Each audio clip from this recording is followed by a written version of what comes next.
More Section 7 talk and Arizona basketball recruits. Let's get started.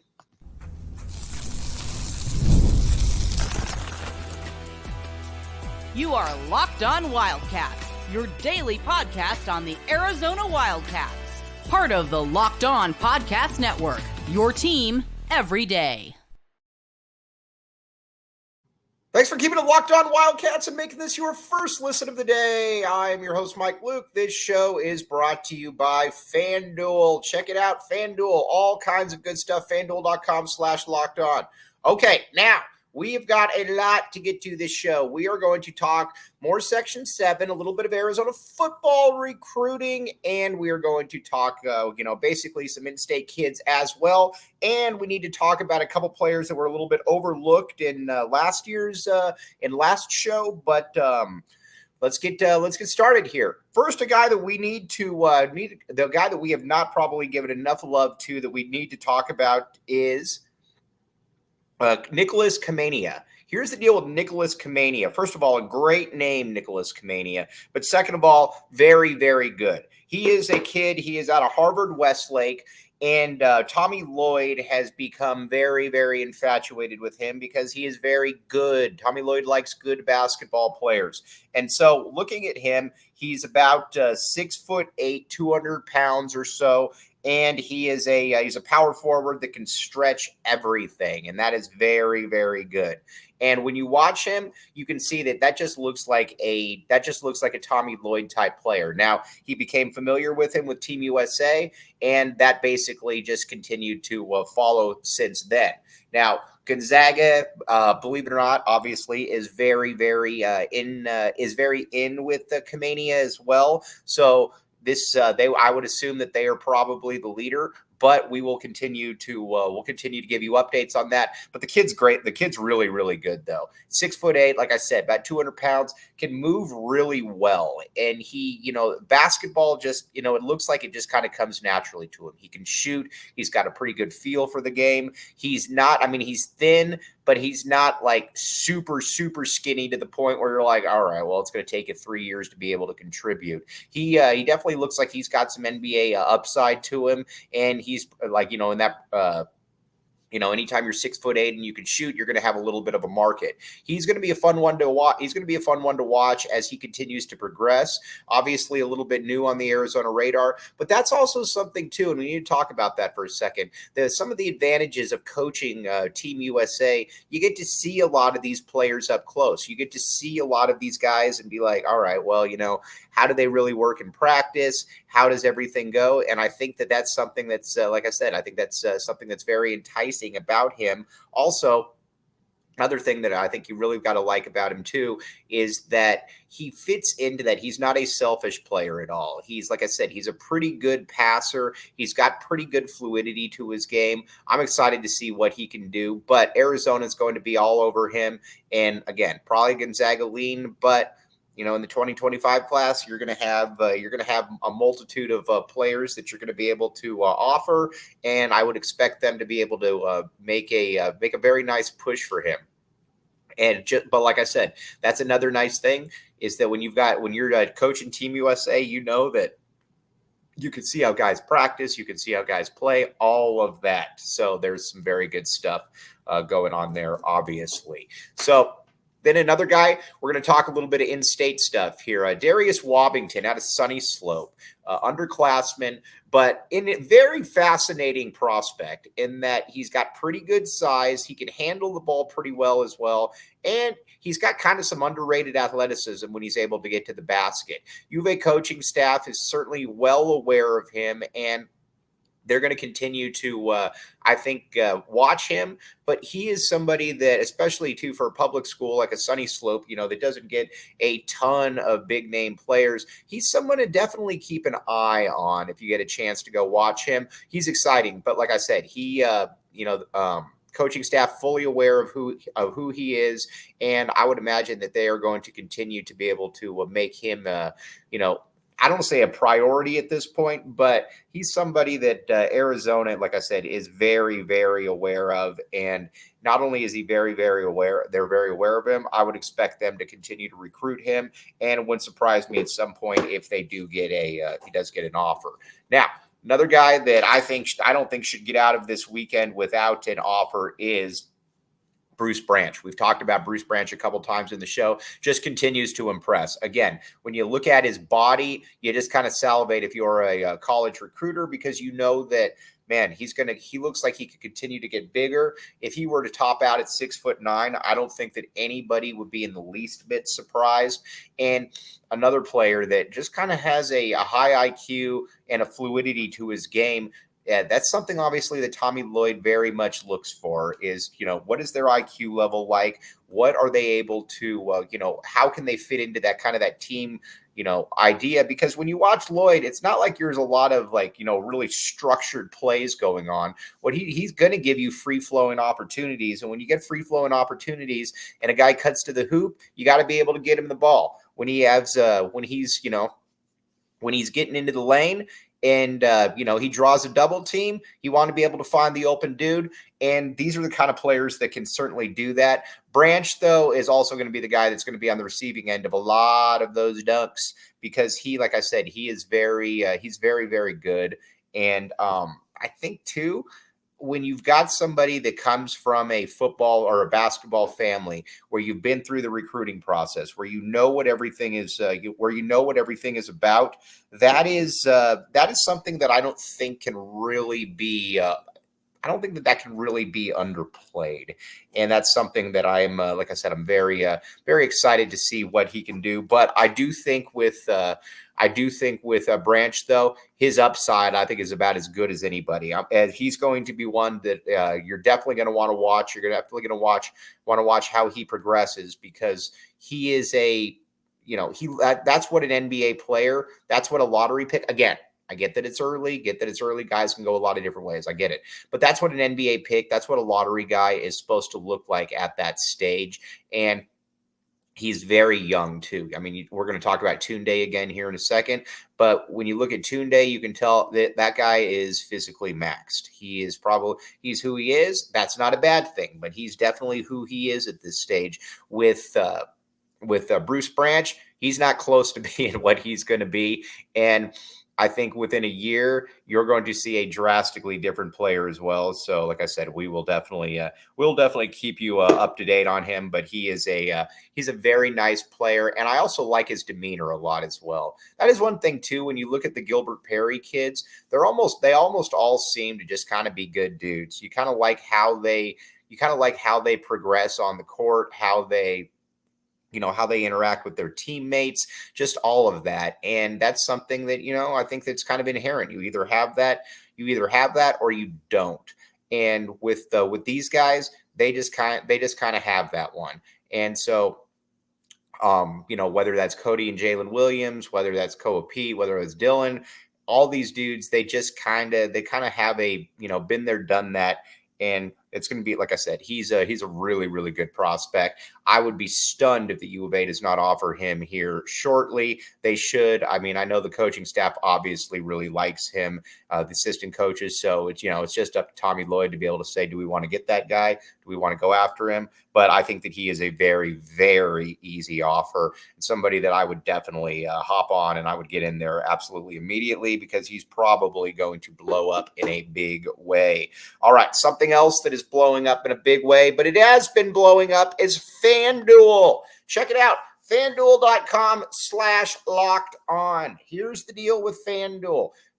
You in this day and age, you're like, man, all these sports right now, I'm not big, because this is a football and basketball country. And you're like, all right, well, you got baseball. Cool. I know a lot of people like baseball. I am bored by baseball. But if I got some skin in the game, a little bit of scratch, all of a sudden baseball becomes highly entertaining. And the only thing that you want to be able to have as well is it to be backed by a sports book that is going to be good for it. And FanDuel is that. Not only is FanDuel that, they have been around. They're only getting bigger. And so that your money is good. So check it out. FanDuel.com/lockedon. Another one of these ones where you will thank me later.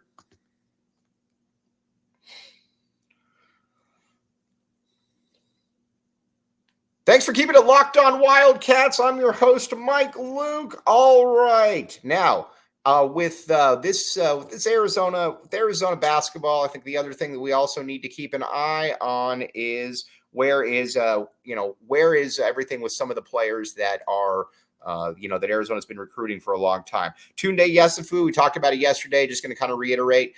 This is probably. He's not planning on deciding now until January. That's because his recruitment has totally blown up, like we talked about, Bill Self, Scott Drew, at all of these events. And they are, he can go anywhere he wants. He would be a great fit in the Big 12, maybe at Arizona, Tunde, maybe at Arizona. But Arizona's going to be in this till the end, but they do know that he is going to be able to, choose his school. Very, very talented player, obviously. But I will say this, like, as good as he is, I don't think that he's going to be this. I don't think he's going to be a dominant college player. I think he's good. I don't know that his skill set and size necessarily pertains to domination, but I could be wrong. Like I said, he kind of gives me a little bit of a poor man Stanley Johnson vibe. Not necessarily a bad thing, but also, not a bad thing, but we'll see. So. One player that we need to talk about a little bit is Tommy Sarr. He is obviously from overseas. He visited Arizona. Everything on that front is good. Arizona's out for Cody Riley. So you've got, Cody Riley. I'm always going to say that. Will Riley. So Tommy Sarr is your next one, and Arizona would love to add him to that class. This is one that will probably be decided sooner than later. Obviously, all of this stuff is fluid, but Arizona will be able to decide. I would be able to imagine get in on this one and hopefully get that commitment, and then you would be able to round out that class. Another one that I think we need to talk about a little bit is where just kind of everything is then with point guard recruiting. Now, obviously, Braden Bures is the he's the target. He is that top target, and there's a reason that he's that top target because he is really good. He is. I kind of agree with Sheer on this one. He's my favorite player in the entire class. Just really, really good, and I just love his ability to be able to, like I said, just kind of get to the hoop, get there on his own, and when he gets to the basket, he's clever. He knows how to finish. He can just do a lot of different stuff. I'm excited to see, just how he continues to develop. I think Arizona's going to get him now. Listen, when is that going to happen? I don't know. He's another one. He can go pretty much anywhere. I still don't understand why anybody would want to play for Mick Cronin. That makes no sense to me. But he did name UCLA as one of the schools too. I think we're kind of at the stage now where pretty much everything about every school that you're in on, and he. He's that dude, though. He comes in, he's probably a one and done. Assuming if Jaden Bradley's off to the NBA after this year, Braden Bures would step right in. If Jaden Bradley is back, then you could have kind of that two-headed monster at the point guard spot.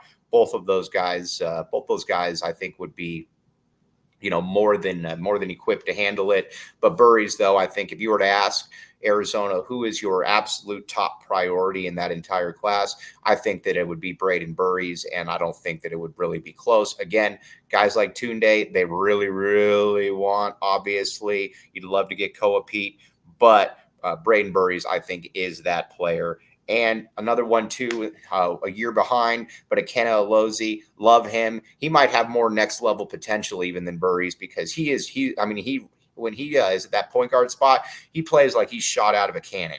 He can get up, he can get downhill, as they say, very, very quickly. He can get to the bucket, he can finish, he can just do a lot of different things. And again, he's very dynamic athletically. Big thing with him is that Tommy's got to see him. Tommy sees him. I would imagine they're going to offer him. He's obviously a 2026 kid, so somebody to keep in mind. Then also the House Boys. It doesn't look like Arizona is going to actually be recruiting them because I did not see the Arizona coaching staff at any of their games. That's an interesting one because, you do have, obviously, you have that Eddie House. Eddie House is obviously their father, but a lot of people don't know that. She is also related to. Is also, the mother is also Mike Bibby's sister. So that's something that you got to keep in mind. So it's not like this is it's not like this is something where you have absolutely no chance of being able to get him, because again, that's something where you kind of know that you're, it's not like there's no chance. But one of the house kids is much, much better than the other, but it doesn't look like that's probably an option. So Arizona probably moving on from there. So we will probably move on from there, but I do think that that was something that obviously needed to be addressed. And then a couple other guys to certainly keep an eye on. Then you've also got, obviously we talked about Cam Holmes in 2026. He's that priority player. And then, but again, I wanted to get back to Kamania. I think Arizona is really going to pick up the pace with him. I think Arizona would love to be able to get a commitment from him. You get a commitment from him, then I think that, things start to fall into place. But that's going to be played out a little bit. Arizona is probably a little bit late into this one. That's never obviously ideal, but he's got a Tommy Lloyd. Obviously, Tommy Lloyd doesn't recruit people that he doesn't think that he can get. And he obviously thinks that at this stage, there's probably some open line of communication. And like I said, it always helps if you're recruiting somebody that you've coached already. He kind of knows how Tommy Lloyd coaches. He knows what Tommy Lloyd wants to do. And so if there's, reciprocal interest, that's always going to be a good thing. So, but he very much feels like a Tommy Lloyd type player. He is he's someone that I think he's going to be pretty good. I think he's going to be a really good college player. And I think he's going to be able to contribute immediately. I think that's something too in this day and age where you're always looking for somebody. Can you contribute immediately? Can you get out here? Can you get out there on the basketball court when you sign up? And can you give me something? Can you give me a 3-point shot? Can you give me something from a defensive rebounding perspective? He can do a multitude of those things. And like I said, too, he can do it also with a very, very good, ingenuity behind him. Just a smart basketball player, and somebody that if you're Arizona, you really want to be able to get.